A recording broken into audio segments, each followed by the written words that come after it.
Hoy quiero que hablemos de algo que casi nadie toma en serio cuando habla de salas pequeñas, y es la razón principal por la que muchos espacios se sienten incómodos aunque estén bien decorados. La mayoría de las personas piensa que el problema es el tamaño, que su sala es pequeña y no hay mucho que hacer, pero la realidad es que en muchos casos el problema no es el tamaño, sino la forma en la que el espacio está organizado.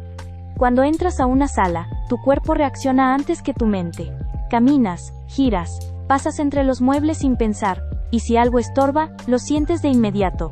No lo razonas, no lo analizas, simplemente te incomoda. Eso es muy importante entenderlo, porque un espacio no se vive con los ojos, se vive con el cuerpo.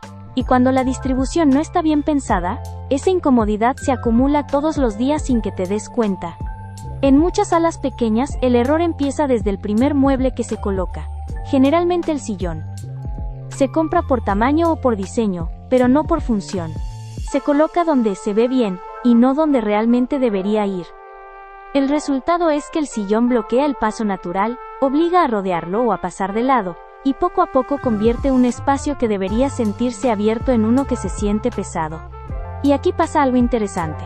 La gente se acostumbra a caminar de lado, a mover una mesa cada vez que pasa, a esquivar un mueble. Pero que te acostumbres no significa que esté bien. Significa que tu cuerpo está compensando un error de diseño, y eso cansa, aunque no lo notes conscientemente. Por eso muchas personas dicen que su sala les da flojera, que no les gusta estar ahí, que prefieren irse a su cuarto o salir. No saben explicar por qué, pero la razón muchas veces está en el recorrido. En cómo entras, en cómo te mueves, en cómo circula el espacio. Una sala pequeña bien distribuida puede sentirse ligera, cómoda y funcional. Una mal distribuida se siente cerrada aunque tenga metros de sobra. Todavía no estamos hablando de cómo acomodar muebles ni de soluciones específicas, porque antes de eso hay que cambiar la forma de pensar el espacio. No se empieza por la decoración, se empieza por el movimiento. Por entender por dónde debería fluir la gente de manera natural, sin esfuerzo, sin pensar. Cuando eso se respeta, todo lo demás empieza a acomodarse mejor. Y este es el punto donde muchas personas se equivocan. Porque diseñan su sala como si fuera una foto para redes sociales, no como un lugar que se usa todos los días. Una foto no se mueve, pero tú sí.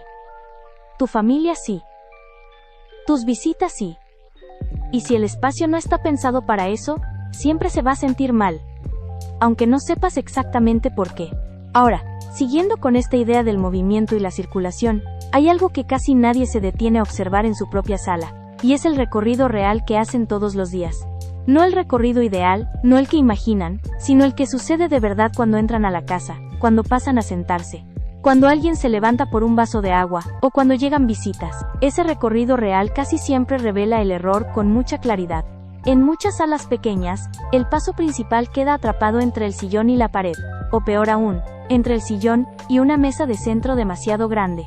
El cuerpo automáticamente se encoge, gira los hombros, camina de lado. Ese simple gesto ya es una señal de que algo no está funcionando bien, porque un espacio cómodo no te obliga a cambiar tu postura para moverte. Y aquí es donde el sillón mal colocado se vuelve protagonista del problema. No porque el sillón sea feo o grande, sino porque está ocupando un lugar que no le corresponde. Muchas veces se coloca en medio del espacio solo para llenarlo, cuando en realidad ese espacio debería quedar libre, para que la circulación sea clara. El sillón no debería ser un obstáculo, debería ser un punto de descanso al que llegas con facilidad. Otro error muy común es pegar todos los muebles a las paredes pensando que eso hará que el centro se vea más grande. En teoría suena lógico, pero en la práctica suele provocar el efecto contrario. El espacio se siente vacío en el centro, pero torpe en los bordes, como si nada tuviera un lugar definido. La circulación se vuelve confusa, y la sala pierde intención.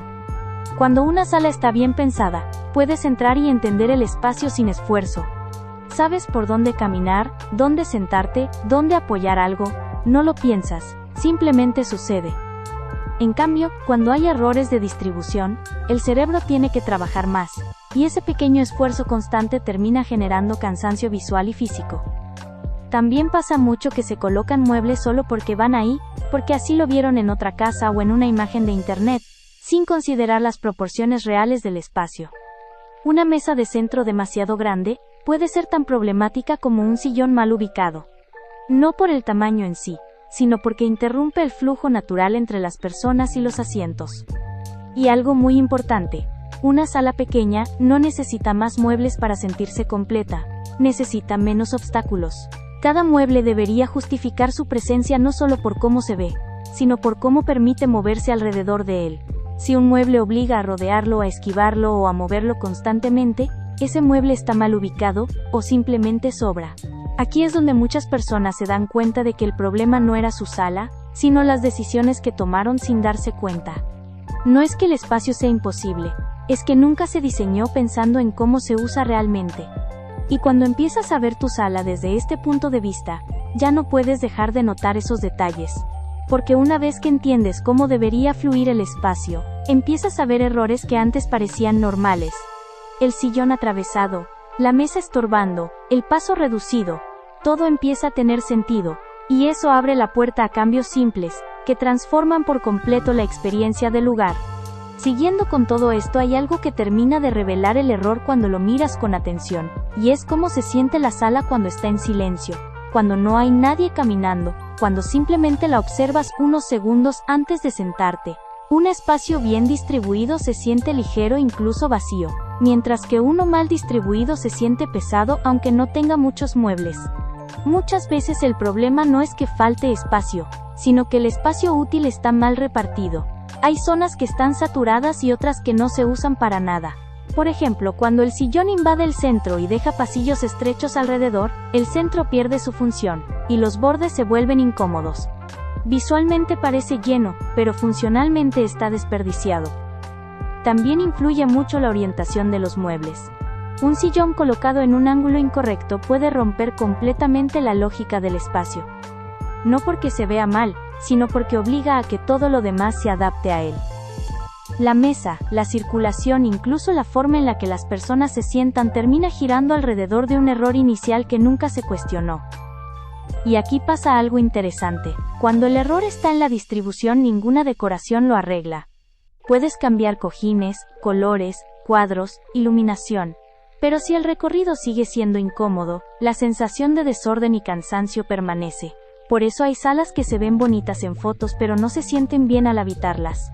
Un buen ejercicio es imaginar la sala sin muebles y preguntarte por dónde caminarías naturalmente. Ese recorrido casi siempre es el que debería respetarse. Los muebles deberían colocarse alrededor de ese flujo, no encima de él. Cuando haces esto, incluso una sala pequeña empieza a sentirse más clara, más ordenada y más agradable. A veces basta con girar un sillón, reducir el tamaño de una mesa, o liberar un paso para que todo cambie. No se trata de comprar más cosas, sino de entender mejor el espacio que ya tienes. Y cuando haces ese ajuste, la sala deja de sentirse como un lugar que estorba, y se convierte en un espacio que invita a quedarse. Este tipo de errores son tan comunes porque nadie nos enseña a leer los espacios. Aprendemos a decorar, pero no a distribuir. Aprendemos a llenar, pero no a liberar. Y cuando empiezas a notar esto, ya no vuelves a ver una sala de la misma manera. Empiezas a entrar a los espacios y a sentirlos, no solo a mirarlos. Empiezas a notar cuando algo estorba, cuando el paso es forzado, cuando el cuerpo se tensa sin razón aparente. Y ese es el verdadero cambio. Dejar de pensar solo en cómo se ve tu sala, y empezar a pensar en cómo se vive. Si después de ver este video sentiste que algo de esto describe tu sala, no estás sola. La buena noticia es que este tipo de errores tienen solución y no requieren grandes remodelaciones. Solo una forma distinta de entender el espacio.